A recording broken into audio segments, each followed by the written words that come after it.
time titled Gold in Abyssinia. So they developed an interest in extracting gold in Abyssinia, and they identified, there's a map with these documents, they identified a huge area in Ethiopia in which they wanted to, as a focus area of interest. In this map you can find a couple of important locations, important for their business enterprise project, like of course the capital already existing, Addis Ababa, also Nekemti, or here also named Lekemti, and Dul at the Sudanese border, the small circle here, which where finally a concession was secured.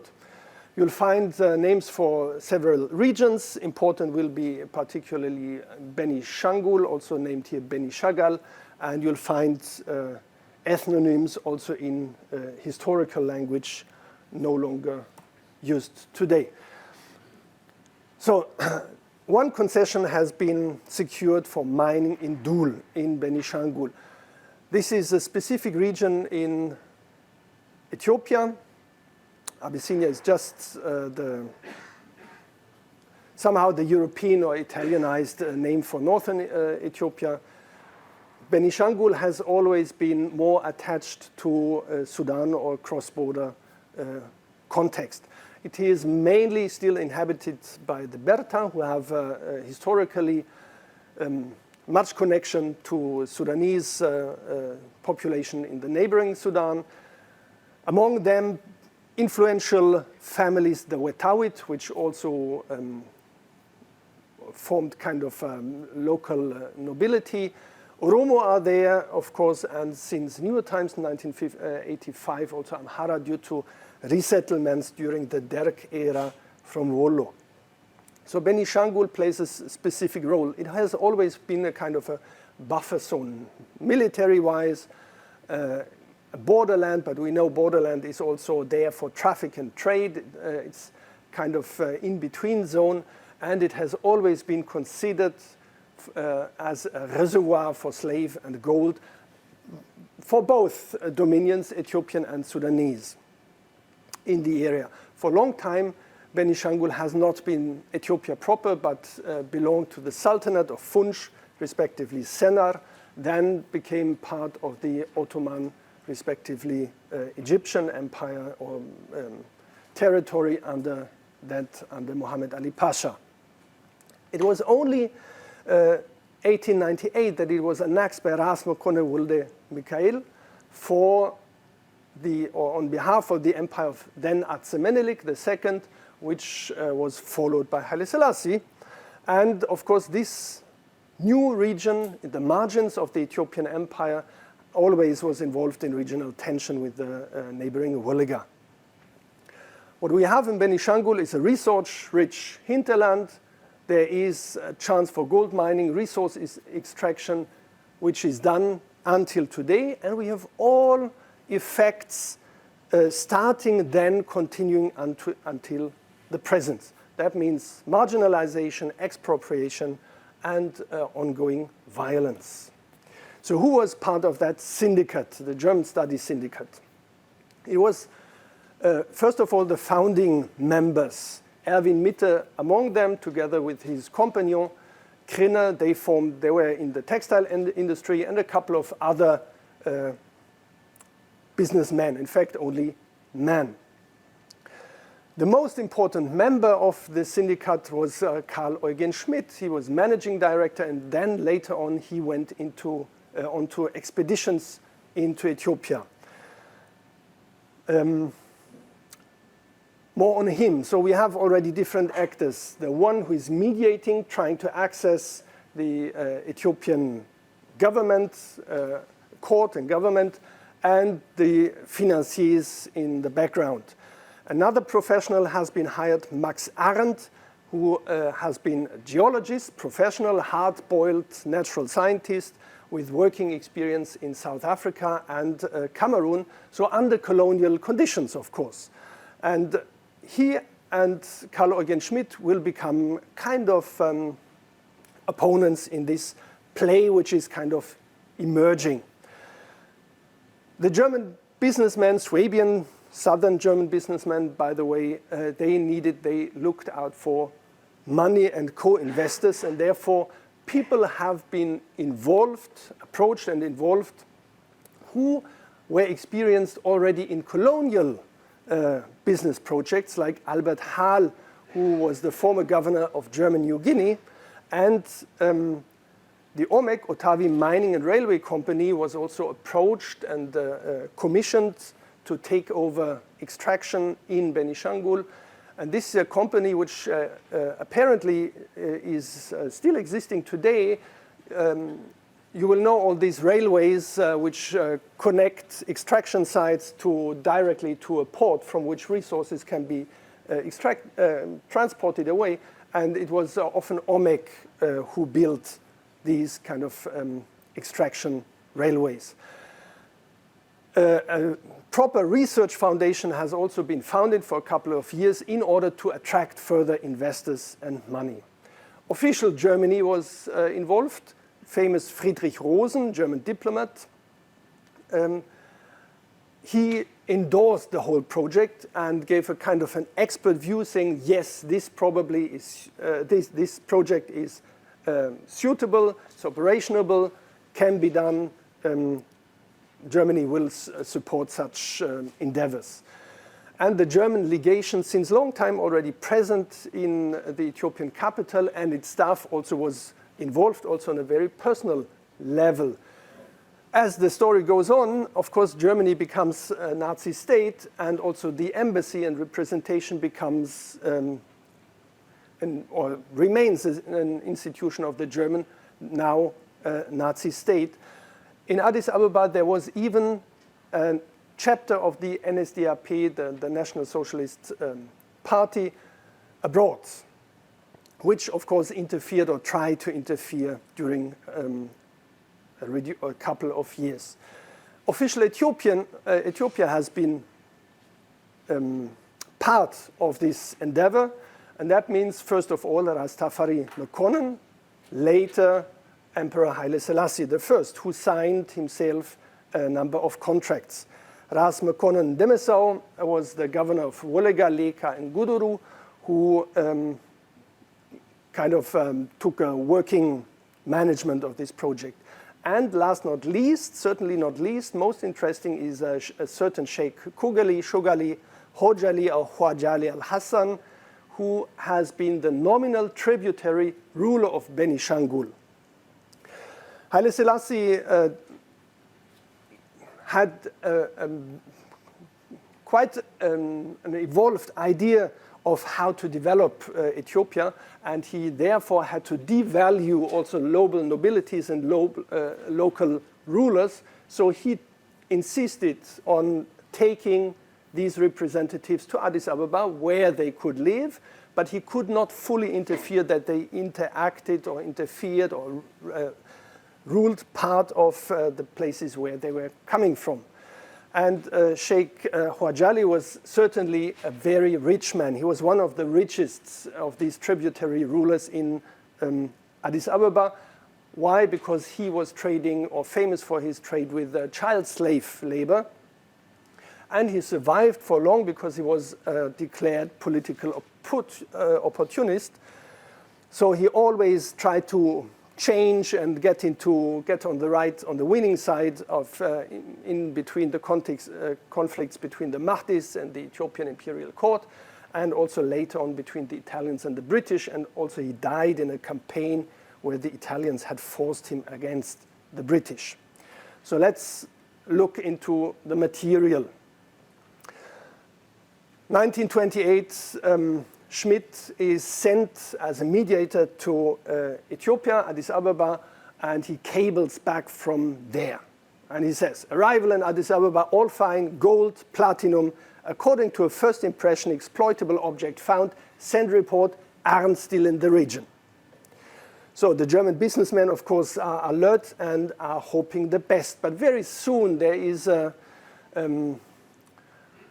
feeling that it might get more complicated than thought before. And in his detailed report, Schmidt tells the German Study Syndicate which, by the way, often meets in Geisling-Steige, which is really a small place, but with, at that time, global ambition. The fact that we were showered with honors, Schmidt writes, probably contributed to a somewhat rosy view of the situation. It was overlooked that Abyssinia, despite the best will of Rastafari and his government, is still a long way from civilization in the sense of any European country. The central power was essentially overestimated and the provincial power underestimated. In addition, despite the existence of a telephone and telegraph network in a rather primitive form, it is completely impossible to clarify any question in this way so that precious moments are always lost. There is only one safeguard against this. Before setting out an expedition, settle everything down to the smallest detail, rather apply for half a dozen papers more and accept a few weeks longer stay in Addis Ababa. The saying time is money is unknown in this country, and impatience will therefore always have setbacks. Now this might sound quite familiar, but this sentence, time is money, has been well known by the Ethiopian court. We'll get back to that. So he goes on. After a few weeks of work in Benishangul in the realm of the Arab prince Sheikh Shogali, sub-ruler of the same, Dejas Mach Mohammed, sent us several messages with a request to visit him. We had to fulfill the request and visited him in Malo, close to Bomo, near Belfodio. We were given a great welcome and hospitality. After presenting our papers, the Dejas told us, yes, you have good papers. They are the papers of the government, and the land is the emperor's land. But where are the papers of my lord, Sheikh Shogali? Without them, I cannot let you work. My master lives in Addis Ababa. Didn't you visit him? Again, it turned out that we didn't have enough papers. Mr. Arndt had become very nervous in the meantime and was making decisive mistakes in his treatment of the natives who felt themselves to be free men. This also clouded our relationship for a time. So it turns out they misread how Ethiopia is ruled, and that there are more actors involved than just the courts, the central court. It's not a nation state as they expected. And their perceptions differ. Now there are two representatives of the study syndicate in the field. Schmidt is the mediator. He learns quickly to adapt and also to read his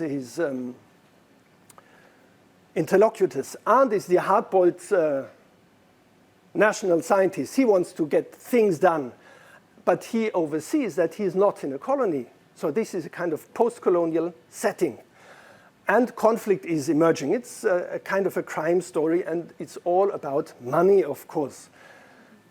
The German Study Syndicate faces always an increasing need to feed into this project. They secure this mining license, but at the same time, they are bound by contract to, or they promise to start extraction within a certain time, which they are not able to. So it's more money than they can invest themselves, this group. So they have to ask for others, and at the same time, they have to pay rent for this mining license.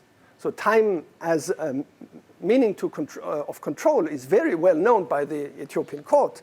And they get into intrigues and conflicts among themselves because it's unclear who pays what. And Schmidt is a spending guy. He insists on traveling first class, and he says, well, if I don't arrive first class and if I'm not able to give gifts to the right people, I will not be respected. You will not be respected. Our enterprise will be unsuccessful.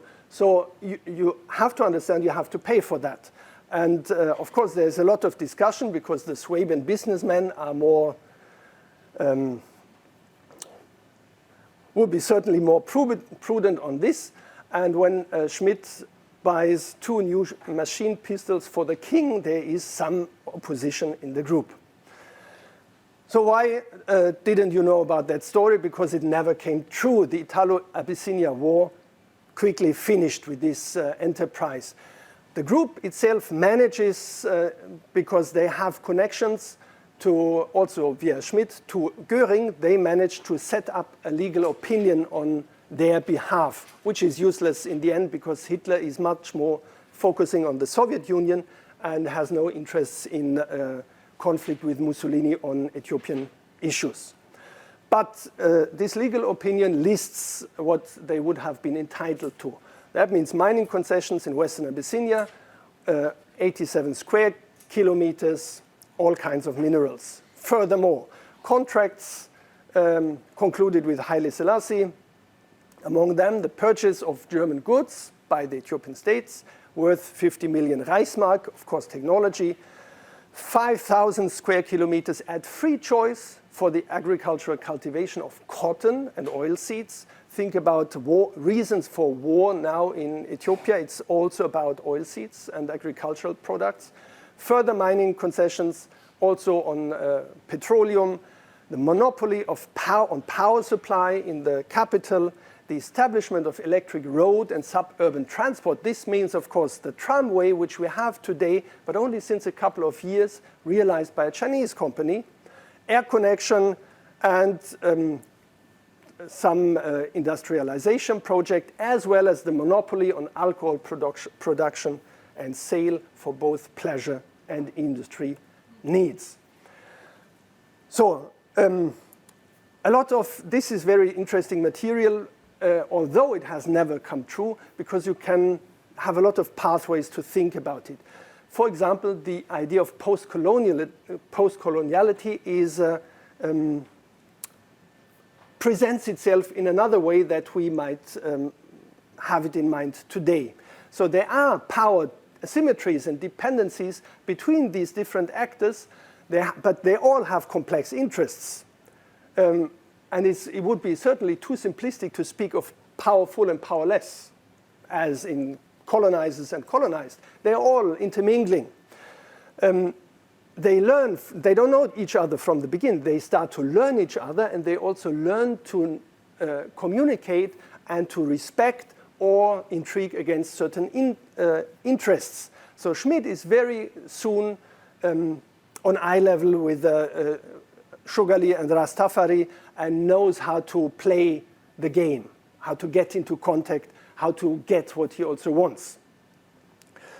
So there are ideas shared about development, for example, through investment and technology, but accepting, tolerating that some conquered margins will have to be exploited on the behalf of a certain center because there are social and geographical hierarchies playing into these perceptions. On the other hand, some conflicts are not bridged. There are divisions on what is coloniality. So Ethiopians, simple workers even, and of course local and regional rulers would not, don't behave like colonized subjects. They insist on their nominal freedom. Also, assumptions on the polity differ. How does a feudal empire work, and who has to be given gifts? Via a quasi-Weberian idea of a bureaucratic administration which functions like a machine. That does not come true. And certainly we see gold as a fetish and Schmidt as a seducer. Would have this project, if it would have been successful, changed Ethiopia? It would have changed Ethiopian-German business relations, certainly. But on the other hand, it wouldn't have changed much for Benishangul, as when the Germans had to leave and went out, the successors in the field did exactly the same. So what do we have today? Ongoing violence, which has its roots in a history of extraction and exploitation without asking the local people living there. But a lot of people involved trying to make profit. And what I liked here in this panel, which is, I'm just presenting work in progress, is the possibility to compare and get into getting ideas about that. So thanks for all you have said already, and I'm done with that.